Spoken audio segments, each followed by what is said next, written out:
శ్రీ గురుభ్యో నమః. బైరి నరేష్ రెండు తెలుగు రాష్ట్రాలలో పరిచయం అక్కర్లేని సెలబ్రిటీ. బైరి నరేష్ గారు 4 రోజుల కిందట సీతమ్మను ఉద్దేశిస్తూ సీతమ్మ నా మాట వింటావా అంటూ వెటకారంగా ఓ వీడియో చేయడమైంది. ఈ వీడియో బైరి నరేష్ గారికి కౌంటర్ అయితే కాదు, ఎందుకంటే ఆయనకు కౌంటర్ ఇచ్చే అంత అర్హత నాకు లేదు. ఎందుకంటే నేను ఎస్ఎల్సి, ఆయన 4 పిహెచ్డీలు. 4 పిహెచ్డీలు చేయడం అంటే 4 వేదాలను అవపోషణ పట్టిన బ్రాహ్మణుడు, అంటే బ్రహ్మజ్ఞానం కలిగిన వాడితో సమానం. బైరి నరేష్తో వచ్చిన చిక్కు ఏమిటంటే నాలెడ్జ్, జ్ఞానం టన్నుల కొద్దీ ఉంది, కానీ విజ్డమ్, విచక్షణ, వివేకం ఆవగింజంతనే లేదు. అంటే నాలెడ్జ్కి విజ్డమ్కు మీకు తెలిసే ఉంటుంది. నాలెడ్జ్ అంటే టమోటాని ఒక పండు అని తెలుసుకోవడం నాలెడ్జ్. దానిని ఫ్రూట్ సలాడ్లో ఉపయోగించరు అని తెలుసుకోవడం వివేకం. మనం తెలుసుకున్న జ్ఞానాన్ని ఎక్కడ ఎలా ప్రదర్శించాలో తెలిసి ఉండడమే వివేకం. బైరి నరేష్ గారికి లేనిది అదే. కాబట్టి బైరి నరేష్ గారికి కౌంటర్ కాదు కానీ ఒక క్లారిఫికేషన్. ఎందుకంటే 64 కళల్లో ప్రావీణ్యం సాధించిన రావణ బ్రహ్మకు సైతం మరీచుడు, హనుమంతుడు, ఆఖరికి కుంభకర్ణుడు, విభీషణుడు, అంగదుడు కూడా హితబోధ చేయాల్సి వచ్చింది. ఆ కోవలోనే ఆయన వీడియోపై ఆయన అడిగిన, లేవనెత్తిన ప్రశ్నలకు నాకు తెలిసిన సమాధానం చెప్తాను. వీడియో చాలా లెంతీగా ఉంటుంది, కాస్త ఓపికగా చూడాలి. వీడియోలోకి వెళ్తాం. నాస్తికుల మాటలు వింటావా? దేవుని నమ్మని వాళ్ళ మాటలు వింటావా? కేవలం నమ్మేటోళ్ళ మాటలు వింటావా? ఎందుకంటే ఫస్ట్ అదొక క్లారిటీ ఉండాలి. బహుశా నువ్వు మంచిదాన్ని అయితే ఇంటావు కావచ్చు.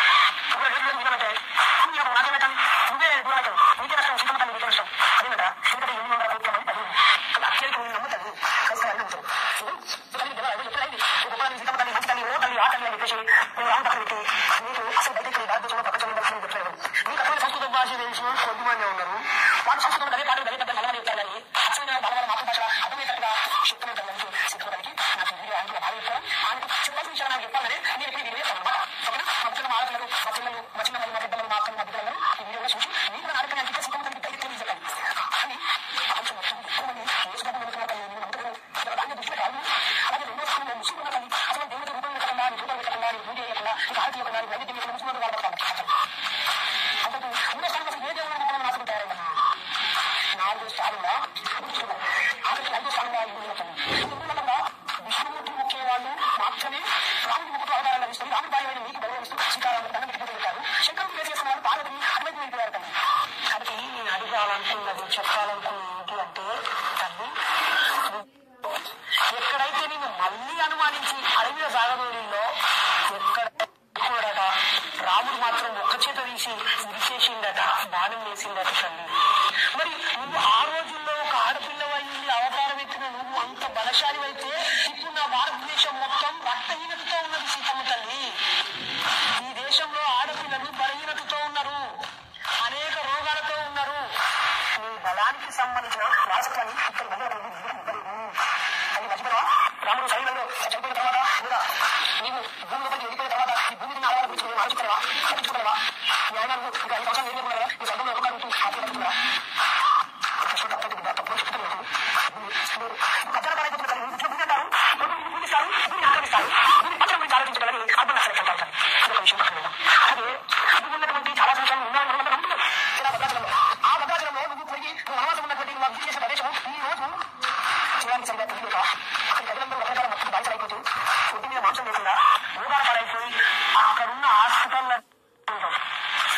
పక్కన పెడదాం.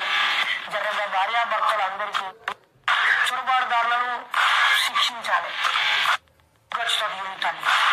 లేకపోతే నువ్వు సుత నీకు పూజలు చేసేటోళ్ళు, నీకు కొబ్బరికాయలు కొట్టేటోళ్ళు, నీకు ఆభరణాలు ఇచ్చేటోళ్ళు, నీ గురు కట్టేటోళ్ళకు మాత్రమే నువ్వు సేవ చేసేటువంటి స్వార్థపరురాలు అయితే గుర్తుపెట్టు. మిగిలిన చాలా విషయాలు మళ్ళీ నాకు కొన్ని యాదికి వచ్చినాక మళ్ళీ నీ దృష్టి తీసుకొస్తా. ఈ వీడియో ఖచ్చితంగా సీతమ్మ తల్లి చూడాలని, నా తెలుగు భాషను అర్థం చేసుకోవాలని కోరుతూ, సీతమ్మ తల్లిని దేవతగా పూజించే వాళ్ళు దయచేసి నేనేం అవమానించలేదు. జర మీరన్నా అరే బయలుదేరేసేటువంటి తల్లిని కొన్ని విన్నపాలు చేసాడు, జర ఆలోచించమని మీ గుళ్ళల్లో నా పేరు చెప్పి ఈ ప్రశ్నలని మీ దేవతకు మీరు అప్పచెప్పాలని ఈ సందర్భంగా కోరుతూ, దేవుడికి మధ్యలో ఉన్న బ్రోకర్లను తల్లి తరిమేసి డైరెక్ట్ దేవుడితోనే కనెక్ట్ కావాలని ప్రజలందరికీ పిలుపునిస్తూ, దేవుళ్ళు మీరిచ్చే కట్నాలు, కానుకలు, ఆభరణాలు, పైసల కోసం ఆశపడేటువంటి బుచ్చగాలు కారని, వాళ్ళు మీకు ఇచ్చేవాళ్ళే తప్ప మీ దగ్గర అడుక్కునే వాళ్ళు కాదని ఈ సందర్భంగా తెలియజేస్తూ, కమలాసన్ అనే ఒక బ్రాహ్మణుడు ఒక మాట అన్నాడు, నిజంగానే దేవుడుంటే ఒక్కసారి నేను గుడిపోయేస్తున్న కోరికలు తీరుస్తాడనుకుంటే రోజు పోతున్నాడు, అడుగుతునేవాడు, ఆ మెత్తుకడ కూర్చుంది, వాని బతికే మార్చలేదు అని అన్నాడు. పాపమైన బాపనైనే ఇండియా హీరో, 100,000 కోట్ల ఆస్తున్న మనిషి, హిందూ సంస్కృతం వచ్చినోడు, అడిగట్లన్నాక మీకు నాకేం రోగం వచ్చిందిరా మూసుకొని. విన్నారు కదా బైరి నరేష్ గారి వేది పిచ్చి పైత్యం ఎంతగా ముదిరిందో. 800 కోట్ల మంది ప్రజలలో అత్యధిక మందికి క్రిస్టియానిటీని, 2వ స్థానంలో ముస్లింలు, 3వ స్థానంలో నాస్తికులు, 4వ స్థానంలో బుద్ధిస్టులు, 5వ స్థానంలో హిందూ మతం ఉంది. సీతమ్మ తల్లి నీకు తెలుసా అంటున్నాడు. మరి నువ్వు అడగవలసింది మెజారిటీలో ఉన్న వలన, మైనార్టీలో ఉన్న వలన. అయినా కానీ ఈ బైరి నరేష్ చెప్పిన ఏ దేవుళ్ళు కానీ సీతారాములకు సాటి వస్తారా? తులసి మొక్కల కంటే గంజాయి మొక్కలకి డిమాండ్ ఎక్కువ ఉందని ఇంట్లో గంజాయి మొక్కల్ని పెంచుకుంటాము. పాల కంటే మద్యానికి డిమాండ్ ఎక్కువ ఉందని మన భావితరాలకి పాలకు బదులు మద్యం పడతామా? సిగరెట్లు ఖరీదైనవేని, అగరబత్తుల కంటే సిగరెట్లు ఖరీదైనవేని దేవుని పటాల వద్ద సిగరెట్లు వెలిగించుతామా? అందుకే మొదట్లో చెప్పింది నేను, బైరి నరేష్ గారికి జ్ఞానం అయితే ఉంది కానీ బుద్ధి విచక్షణ లేదు అని. భూముల గురించి ఓ మాట చెప్పారు. సిపిఐ కంకి కొడవలి పట్టి భూముల్ని ప్రజలకు పంచారని. రిపబ్లిక్ సినిమా చూసినట్టు లేరు. దౌర్జన్యం, దుర్మార్గం తరం చేతులు మారుతుంది తప్ప అంతం కాదు అని. అదే కొడవలి కంకి అడ్డం పెట్టుకొని ఎంతోమంది సిపిఐ నాయకులు తన అనుచరులకు 10% భూములు పంచితే 90% వారి ఆధీనంలో ఉన్నాయి. అని సీతమ్మ తల్లి నా ఆడబిడ్డలు రక్తహీనతో బాధపడుతున్నారు, నీ ధైర్యాన్ని కాస్త ప్రసాదించవా అని అడుగుతున్నాడు. సీతమ్మ తల్లి ధైర్యాన్ని పొంగి పుచ్చుకుని మన రుద్రమదేవి, ఝాన్సీ లక్ష్మీబాయి లాంటి వీరనారులు 4 పీహెచ్డీలు చేసిన బైరి నరేష్ గారికి యాదికి రాలేదేమో.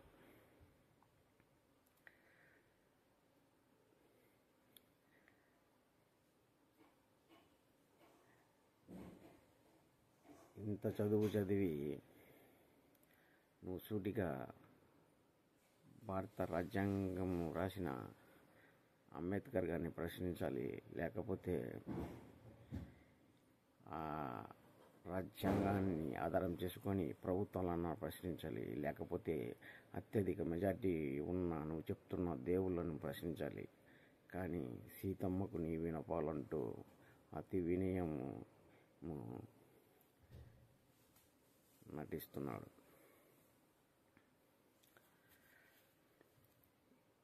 ఇంకొకటి,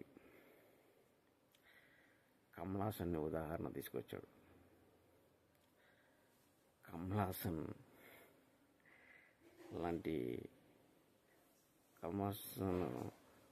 లాంటి బ్రాహ్మణుడు కూడా దేవుళ్ళు లేరు అని, నాస్తికుడు అని చెప్పుకొస్తున్నాడు. పిల్లికి బిచ్చం పెట్టని కమల్ హాసన్ గురించి కాదు నువ్వు చెప్పాల్సింది. పరాయి దేశం నుండి వచ్చిన అని బెసెంట్ గారు 40 ఏళ్ళు ఈ దేశంలో ప్రతి మతాన్ని అధ్యయనం చేసి నా తర్వాత బుద్ధి హృదయాన్ని రెండింటిని సంతృప్తి పరచగల ఏకైక మతం హిందూ మతం అని నేను చాటి చెప్పారు. అలాంటి వాళ్ళను నువ్వు ఉదాహరణ తీసుకోవాలి కానీ పిల్లికి బిచ్చం పెట్టేని కమల్ హాసన్ లాంటి వాళ్ళని కాదు. కానీ